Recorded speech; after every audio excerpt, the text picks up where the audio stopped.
안녕하세요, 헌터입니다. 오늘 분석해볼 기업은 LNF입니다. 이 기업은 2차전지 양극화 물질과 그에 관련된 소재 제조 및 판매를 주요 사업으로 영위하고 있습니다. 월봉으로 차트 체크 한번 해보시면요, 과거에는 큰 변화가 없었어요. 거의 횡보세 이어가다가 2020년도부터 슬슬 움직이기 시작합니다. 그래서 굉장히 가파른 상승세를 이어가고 있고 3년간 한 20배 정도 오른 기업입니다. 그래서 가파른 성장세를 이어가고 있는 종목으로 보시면 되겠고, 일봉으로 다시 돌아와서 최근에 상황 보시면요, 어쨌든 박스권을 좀 이어가다가 최근에 2차전지가 주도주로 자리 잡으면서 굉장히 좀 크게 올랐습니다. 그래서 2배가량 올랐죠. 몇 달 동안, 한 3달, 4달 동안 2배 정도 올랐고, 다시 한번 차익 매물 좀 쏟아지면서 레벨 한번 다운이 되는 모습입니다. 그래서 자, 지금 계속해서 조금 내려가고 있는 추세긴 한데, 이런 좀 흐름이 계속해서 좀 이어질지 아니면 다시 한번 올라가는 흐름이 이어질 수 있을지 우리가 분석을 통해서 알아보도록 하겠고요. 자, 단기적으로 들어가신 분들은 지금은 물리신 분들도 계실 테고, 과거에 들어가신 분들은 지금은 익절 구간으로 판단이 되고 있습니다, 대부분. 자, 그래서 이제 앞으로 여러분들 평단에 따라서 어떻게 대응해야 될지 투자 전략까지 함께 알아보도록 하겠습니다. 자, 이어서 수급 상황입니다. 한 달 기준으로 개인이 사고 있고요. 외국인과 기관이 팔고 있습니다. 특히나 기관의 매도세가 좀 강하고요. 외국인 같은 경우는 어쨌든 자, 4월 20일 날 좀 많이 팔았어요. 이때 이제 교환 사채가 좀 있었죠. 그래서 그 이슈 때문에 많이 판 거고, 이때를 제외하면 꾸준히 좀 사주고 있어요. 그런 점은 그래도 긍정적으로 좀 볼 수 있겠고요. 자, 이어서 공매도 비중 한번 살펴보도록 하겠습니다. 자, 공매도 비중 괜찮습니다. 그래서 대체적으로 양호하고 과거에도 거의 한 자리대 유지하면서 그렇게 막 공매도가 높은 종목은 아니에요.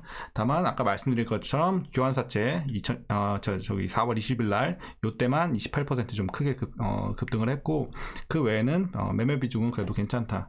자, 다만 이제 대차 잔고가 좀 올라왔어요, 최근에. 자, 과거에 한 400만 대에서 300만 줄었다가 다시 한번 최근에 가파르게 500만 대까지 올라온 모습입니다. 그래서 이런 점은 좀 아쉽지 않나 판단이 되고요.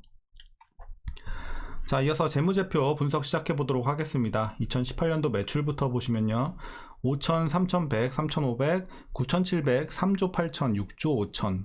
그러니까 과거에는 이제 한번 눌렸다가 조금씩 올라오다가, 자, 작년에 굉장히 크게 올라오죠. 올해도 마찬가지고요. 그래서 개선세는 작년부터 본격적으로 크게 올라가고 있다, 이렇게 보시면 되겠고, 자, 영업이익과 당기순이익도 뭐 마찬가지예요. 과거에는 지지부진했으나 조금씩 올라오다가 작년에 굉장히 크게 좀 올라옵니다. 올해도 마찬가지로. 그래서 작년부터 올해까지는 상당히 좋다, 이렇게 보시면 되겠고, 과거에도 조금씩은 올라오고 있다 보시면 되겠습니다. 자, 다만 이제 단기순이익 같은 경우는 조금 더 깊이 눌린 모습은 있었어요. 네, 이렇게 참고하시면 되겠고, 부채 비율 보시면요, 130, 210, 130, 140, 130, 150. 그러니까 요때를 제외하고는 거의 다 130에서 40, 뭐 50 이렇게 왔다 갔다 하고 있네요. 그래서 100 중반대로 보시면 되겠고, 올해는. 그래서 부채 부담은 살짝 있지만 막 우리가 엄청 우려할 정도는 아니니까요. 이렇게 참고하시면 되겠고요. 자, 이어서 ROE 보시면요, 14, 그리고 3년간은 순이익 적자, 그 이후로는 다시 굉장히 좋아졌죠. 갑자기 뭐 플러스 되는 수준이 아니라 그냥 28까지 뛰었어요. 엄청 뛰었어요. 실적 자체가 아까 엄청 올랐기 때문에 수익성 굉장히 좋았고, 올해도 20 이상 나올 것으로 보여지네요. 그래서 올해도 상당히 수익성이 좋다, 이렇게 말씀드리겠고, 주당 순이익도 같은 흐름으로 보시면 되겠습니다. 자, 그리고 올해 동사 배당금은 436원 기대가 되고 있고요. 현재 종가 기준으로 계산해 봤을 때 약 0.17% 배당 수익률 기대하실 수 있을 것 같습니다. 그래서 그냥 배당은 없다고 생각하시면 될 것 같고요. 마지막으로 올해 추정 PER은 30.09배, PBR은 5.88배 나오고 있습니다. 그리고 현재 주가의 상황은 상당히 좀 저평가되어 있다, 이렇게 말씀드리겠습니다. 그래서 지금은 굉장히 싼 구간이 됐습니다. 그러니까 과거에 정고점 뭐 한 34만원, 35만원 요때는 거의 적정 주가까지 왔다고 봐요. 하지만 이제 굉장히 지금 최근에 빠졌기 때문에 지금은 상당히 저평가된 영역으로 왔습니다. 그래서 싸다고 보시면 되겠고요. 자, 이어서 동사 관련 이슈 한번 살펴보도록 하겠습니다. 먼저 1분기 실적 보시면요, 매출은 1조 3,800억 정도, 그리고 영업이익과 순이익은 각각 680, 510 정도 이렇게 나올 것으로 보여집니다. 그래서 시장 전망치를 좀 밑돌 것으로 예측이 되고 있는 좀 아쉬운 상황이에요. 그래서 이 배경이 뭐냐면, 1분기 실적은요, 일단 고객사의 재고 조정으로 좀 아쉬울 것으로 보여지고요. 다만 2분기부터는 재고 조정의 영향을 좀 벗어나면서 실적이 좀 개선되지 않을까, 이렇게 보고 있습니다. 그래서 앞으로는 좀, 그러니까 지금은 좀 아쉽지만 앞으로는 또 괜찮아지니까 우리가 너무 걱정을 하지 말자, 이렇게 말씀드리겠고, 참고로 동사 1분기 실적 발표는 5월 10일 예정이 되어 있습니다. 그래서 이제 다음 주 수요일이죠. 다음 주 수요일 날 실적 발표고, 앞서 말씀드린 건 이제 추정치죠. 이렇게 참고하시면 되겠습니다. 그래서 다음 주 수요일 날 여러분들 실적 발표 어떻게 나오는지에 따라서 좀 주가의 변동이 있을 수 있으니까 참고하셔야 되겠고요. 자, 이어서 LNF는 주요 고객사 중 하나인 테슬라의 1분기 순이익 감소와 더불어서 이제 5천억 원 규모의 교환사채 발행이 더해지면서 투심이 최근에 좀 훼손이 됐습니다. 그래서 최근에 보시면 이제 주가에 좀 이제 하락을 이끌고 있는 상황이죠. 그래서 많이 이제 조정이 나왔고, 자, 이제 LNF는 테슬라에 대한 의존도가 상당히 높은 기업이에요. 그렇기 때문에 주가 자체가 테슬라에 좀 악재가 있다? 그러면은 당연히 주가의 상관도가 높기 때문에 같이 내려갈 수 있단 말이죠. 그래서 이런 결과가 좀 나오고 있고, LNF가 시설 및 운영 자금을 마련하기 위해 4억 달러 규모의 교환사채를 발행을 했습니다. 그래서 하나로 따지면 뭐 한 5,300억 정도 되겠네요. 이렇게 보시면 되겠고, 향후에 이런 것들은 주가에 부담을 좀 줄 수는 있을 요소가 되겠습니다. 다만 일단은 지금 반영이 다 됐어요. 반영이 됐기 때문에 지금 상황에서 여기에 대해서 또 너무 걱정할 건 없어 보입니다. 그래서 단기적으로 좀 아쉬울 수 있는 이런 주가의 악재로 작용을 하겠고요. 자, 다만 이제 LNF의 약점이었던 LG 엔솔과 테슬라의 편중된 이제 고객사 의존도를 좀 줄이기 위해서 투자 실탄을 확보하는 움직임에 주목을 하고 있는 시장의 분위기가 형성이 되고 있습니다. 그래서 어쨌든 너무나도 이제 좀 치중이 많이, 그러니까 비중이 좀 셌기 때문에, 의존도가 셌기 때문에 지금은 이제 좀 이런 고객사들을 다양하게 좀 다변화시키면서 앞으로는 이쪽에 좀 치중을 할 것으로 보여집니다. 자, 그리고 IRA 본격 발효에 따라 미국 이제 북미 중심 신규 수주도 가속화될 전망이라고 합니다. 최근 증납 공급 계약 체결한 테슬라 이외에 신규 OEM 고객사 추가 확보까지 기대가 되고 있고요.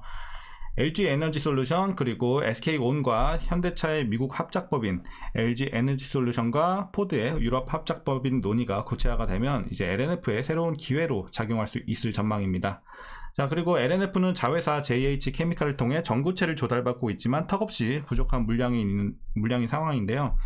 하지만 이제 인플레이션 감축법 이 IRA 발표 이후 높아진 중요도만큼 전구체에 대한 투자도 진행될 것으로 보여지니까 우리가 좀 다행이다 이렇게 말씀드리겠습니다.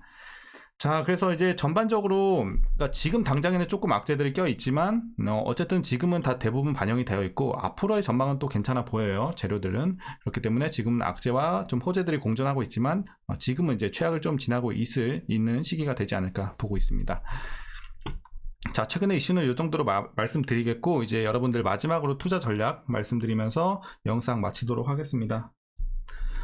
자, 일단 먼저 신규 진입에 있어서는 저는 괜찮다고 보고 있습니다. 자, 다만 뭐냐면 지금 당장 들어가시는 게 아니라 제가 항상 말씀드리죠. 자, 주가가 떨어지고 있을 때는 일단 떨어지는 칼날은 피해 주시고 주가가 다시 한번 좀 반등을 시작하는 시기에 들어가시는 게 훨씬 좋겠습니다. 그래서 추가 하락이 나올 수는 있어요. 지금 나올 수는 있는 자리인데 나오더라도 막 깊이 이렇게 하락이 더 크게 나온다? 그런 자리까지는 아니라고 보고 있어요. 그래서 만약에 하락이 나오더라도 살짝 내려갔다 다시 한번 올라가는 흐름 이어질 것으로 저는 보고 있고, 자, 그렇기 때문에 여기서의 더 이상 크게 하락은 우리가 뭐 크게 보고 있지는 않습니다. 저 같은 경우는. 그렇기 때문에 너무 걱정하지 말자 이렇게 말씀드리겠고, 지금은 굉장히 싼 구간, 저평가된 구간이기 때문에 충분히 진입하기 좋은 구간이다 말씀드리겠습니다.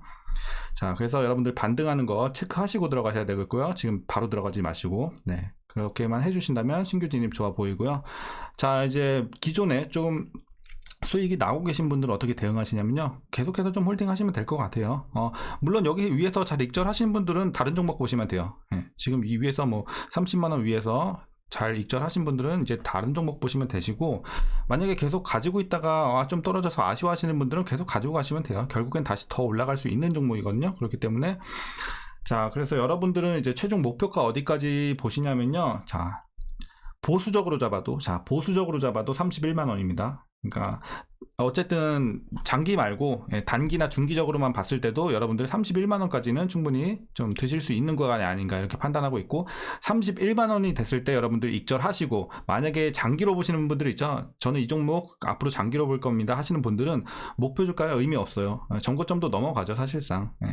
다만 이제 기간이 문제겠지만, 그래서 장기 투자하시는 분들은 목표 주가는 큰 의미 두지 마세요. 뭐 지금 증권가들도 뭐 몇만 원이었더라, 잘 기억은 안 나는데 뭐 40 몇만 원 뭐 이렇게 내고 있거든요. 그런 거 의미 없어요, 장기 투자에서는. 그렇기 때문에 자, 어쨌든 전고점 위에까지 계속해서 좀 가져가시면 되고, 자, 단기적으로 좀 보시는 분들은 31만 원까지만 좀 보시는 게 좋을 것 같습니다. 여기서 익절하시고 다른 종목 가시면 되겠습니다. 네. 그리고 위에서 물리신 분들은 뭐 크게 말씀드릴 건 없어요. 뭐 물론 이 꼭대기에서 물리신 분들은 좀 이제 타격이 있긴 하겠지만, 그런 분들은 어쩔 수 없어요. 좀 길게 가져가시면서, 네, 장기 투자 또 한번 생각을 해보셔야 되긴 할 거예요. 근데 지금은 일단은 물을 한번 타셔야 돼요. 만약에 이 진짜 꼭대기에서 물리셨으면 물 한번 타셔야 돼요. 지금 저평가고 아니니까 반등할 때 물 한번 타서 뭐 한 30만 원 요 부근으로 맞춰 넣으시면 금방 탈출할 수 있을 것으로 보여집니다. 자, 그래서 계속 가져갈지는 여러분들이 그건 또 판단하셔야겠죠, 각자. 자, 이렇게 이제 구간에 따라서 여러분들 투자 전략까지 말씀드렸고요. 괜찮습니다. 이제 미래 전망 괜찮기 때문에 지금 당장에 이제 악재들은 이제 반영이 다 됐고 앞으로 올라갈 일만 좀 남지 않았나. 하지만 추가적으로 살짝의 하락은 더 나올 수는 있다. 이렇게 정리하겠습니다. 자, 오늘도 어쨌든 고생들 많으셨고요. 영상이 유익하셨다면 구독과 좋아요 부탁드리겠습니다. 그럼 어린이날 잘 보내시고 주말도 편안한 시간 보내시길 바라겠습니다. 오늘도 시청해주셔서 감사합니다.